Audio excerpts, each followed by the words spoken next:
This video is powered by the pros at Pascal Air Plumbing and Electric. Arkansas owned, Arkansas operated. GoPascal.com. Wonder what's going on out there in the West Coast, where it's usually copacetic and everything's nice and happy and the sun's always shining and it never snows. Might be a little bit of smog out there in Southern California, I don't know. Aaron Torres joining us from the Aaron Torres Sports Podcast. AT, we're going to need long underwear. We're going to need double socks. We're going to need 2 sets of gloves, 3 scarves for Arkansas Ole Miss tomorrow. It's going to be 27 degrees or so at kickoff. So why don't you point out to us just how lovely it is in Southern California today? Well, listen, Phil, while you were off gallivanting in the Bahamas last week, I was talking to Matt and Ty about this. The last game of the first Bobby Petrino era was at the first Bobby Petrino era at Louisville before he went to the Falcons and then Arkansas. The last game was at a lovely little place called Rentschler Field in East Hartford, Connecticut, to face the UConn Huskies in December of whatever that year would have been, 2006, 2007, something like that. So I know if one guy knows about cold weather football, not Josh Allen, not Aaron Rodgers, not Tom Brady, it's your boy Torres. So it's gonna. I've read the weather reports, knowing, obviously I try to monitor all this stuff from the betting perspective and all that other stuff. So I saw it's going to be cold, but it's okay. It might be advantage Hogs, right? It might be advantage Hogs because Ole Miss is coming off that tough physical game. I think it could be advantage Hogs, to be honest. Actually, I guess LSU, Arkansas is too, but you get. That's right. Arkansas had a pretty tough physical game against LSU, and the Tigers had just come off a win over Alabama. So, we'll see if this – and hey, that game was a lot closer than a lot of people expected, maybe me included. And Arkansas's defense has really, really stepped up. But yet again, it's another week. I know this wasn't the same thing last week because you're playing Brian Kelly and the first-year coach, but it's just like 2 weeks ago you're facing a coach that's – rumored to be involved in the Auburn coaching search, and I guess this really kind of heated up this last week as far as Lane Kiffin's concerned. Yeah, guys, I don't know. Last year Lane Kiffin was linked to every single job on the market, and I'm not saying that it can't happen or won't happen. It just feels like everybody thinks he's going to go to Auburn. And I do wonder if this is another, what happens this time of year in terms of the speculation and rumor mill and innuendo. Because, I don't know. It's just, and I get it, right? Ole Miss, he's complained about some of the fan turnout. Obviously, we've all learned in the last couple months about the 4-year contracts. You can't go beyond a 4-year contract. But it just feels like everybody thinks that this could be a real thing. And I'm starting to, we call it the BS meter. I don't know what the right word is. I feel like this could be just a ploy to squeeze a couple more bucks out of Ole Miss. And, again, if Auburn offers that, Brian Kelly or Lincoln Riley or Jimbo Fisher contract that's 10 years, maybe you got to think about it. But I don't know. It's just a weird one to me, guys, that it's not that I don't buy it, but it just feels like everybody is saying the same thing, that it feels like we all might be getting duped here. So you like Arkansas's chances we get KJ Jefferson back if he's healthy and our right tackle back? How much? Who do you have in that game? Yeah, I think this is one, I do feel like there's more at stake for Arkansas, right? They're trying to get to that 6-win home game. I haven't looked at the schedule, but I assume it's senior day. I assume you're at Missouri next week. And so, Ole Miss, first of all, I thought, I guess it would be a rival, but I want to give him credit. John Neighbors from a rival station, he brought up an interesting point this week. He said, what is Ole Miss's best win? Their SEC wins are Vandy, Auburn, A&M, and Kentucky. So it's probably Kentucky. They played nobody in the out-of-conference. And I do think the variables that are at play, the cold weather, Ole Miss has to get themselves up for a cold night game a week after a physical game against Alabama where they were eliminated from the SEC title race. I do like Arkansas. It's one where I just don't think the matchups, of course, matter. But sometimes we know in college football it's about momentum, it's about, want, it's about whatever. And I do think a lot of those outside variables do favor Arkansas going into this one. Well, the next Arkansas win is going to be the best Arkansas win of the season, too. The Hogs are kind of in the same boat. We're looking right now. Cincinnati has been their best win.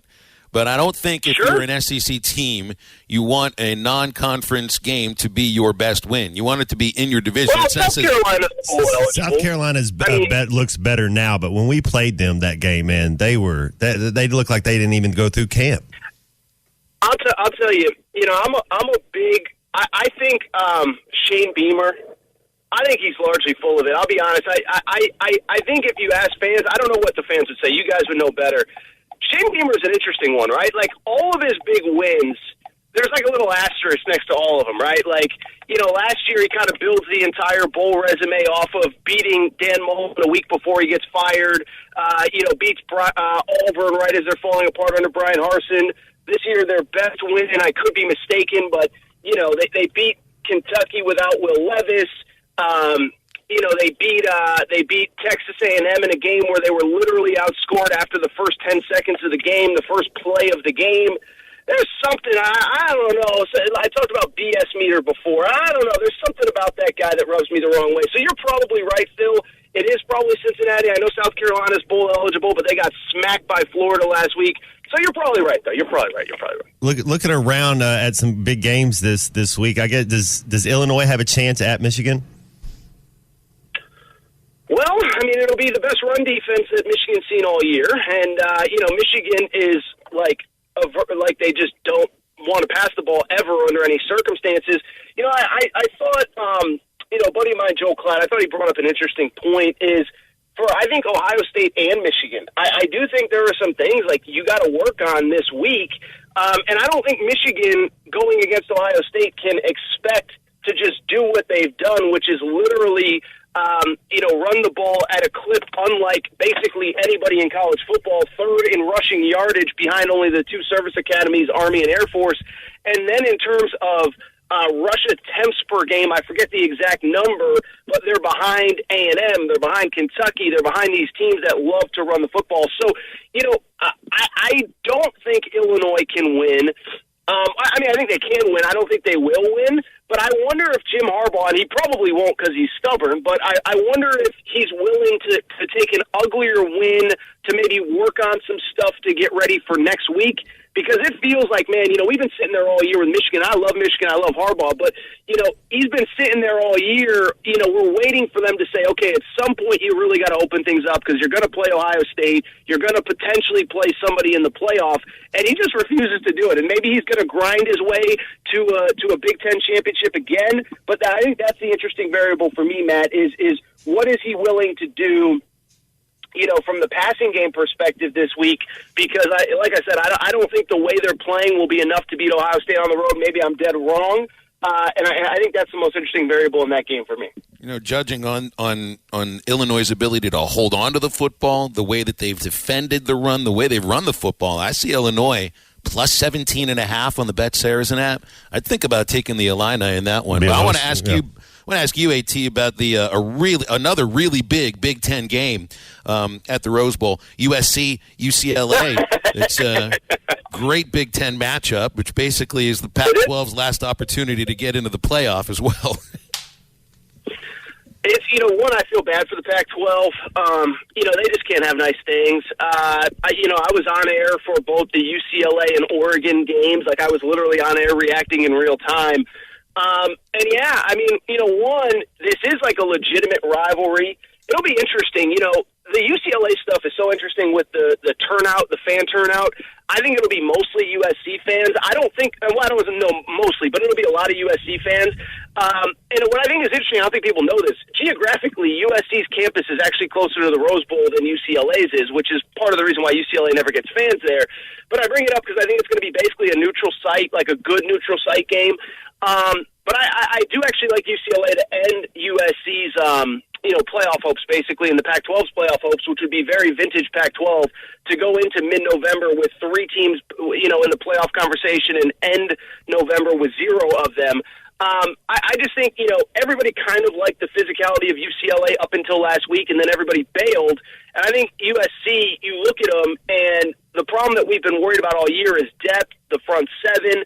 And UCLA leads college football in yards per carry. So I just look at UCLA. I think they're going to be able to run the ball right at them. It's going to be high scoring. It's going to be fun. I'll tell you this. Talk about old school, Phil. It's going to be your old school Big Ten, 52 to 49. PJ Fleck and Brett Bielema are going to be weeping their little hearts out watching that one because it's going to be a lot of points. And so, yeah, it'll be an interesting one. I actually do like UCLA in that one, which, I think it'd be fun if USC won and kind of was in the playoff picture. But they have too many injuries, and they're pretty beat up front, especially as well. So. Now you were at the Michigan State outside basketball game last week. How'd that go? Yeah, how'd that go? Well, it was great. It was the only basketball game I've ever been to where the variables were a factor. First half, it was weird. Like, we were joking about the Big Ten, but there was a Big Ten toughness to Michigan State in the first half where it was really cold. It was really windy. When I say cold, it was probably in the mid-50s, but, for an outdoor basketball game, breezy, whatever. It's freezing for San Diego.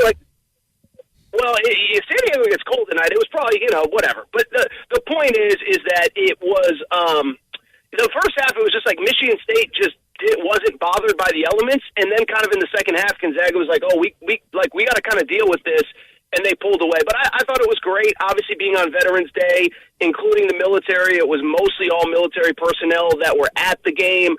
I'm not smart enough to know how they all got tickets or whatever, but what they have to do on a daily basis for them to get that 2-3 hours to just enjoy a basketball game near them was really cool.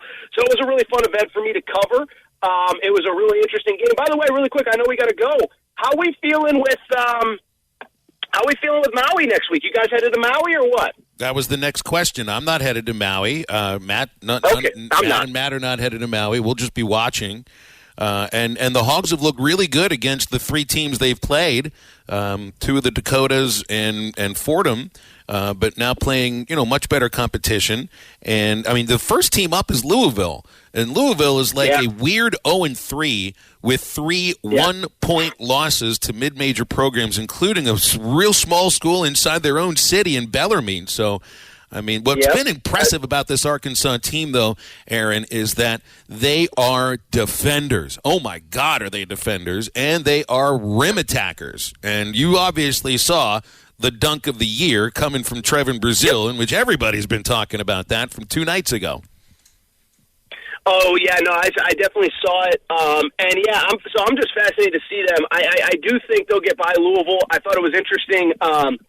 Coach Muss, I saw his little clip of talking about Bellarmine. They were a great D2 program. I don't want to be cliche, but, under-recruited, well-schooled, well-coached, and I saw Coach Muss say, I'm never scheduling that school because they know how to play good basketball. So I don't think Louisville poses much of a threat. I'll tell you what, though, the chance of the semifinals that we could get, Creighton is a really good team, and I know people probably don't know much about them, but, Big East, whatever, they're super athletic, they're super skilled, almost like a European style, a lot of spacing, three-point shooting, whatever. And then on the other side of bracket, you really could have a potential really interesting clash of styles in the other semifinal. Arizona, again, another super European team. They're obviously coached by Tommy Lloyd, who was a longtime Gonzaga assistant. They're averaging over 100 points per game, and San Diego State is one of the best defensive teams in college basketball. So what I would say is I think one way or another, no matter what Arkansas does, no matter what they do in the tournament, I think it's going to be a good chance for them to play different teams with different styles of play, which I think is important, right? You get to the tournament, you're just playing a different team every night from a different part of the country. And I think this will be a good preview. That Creighton wants to get up and down. Arizona wants to get up and down.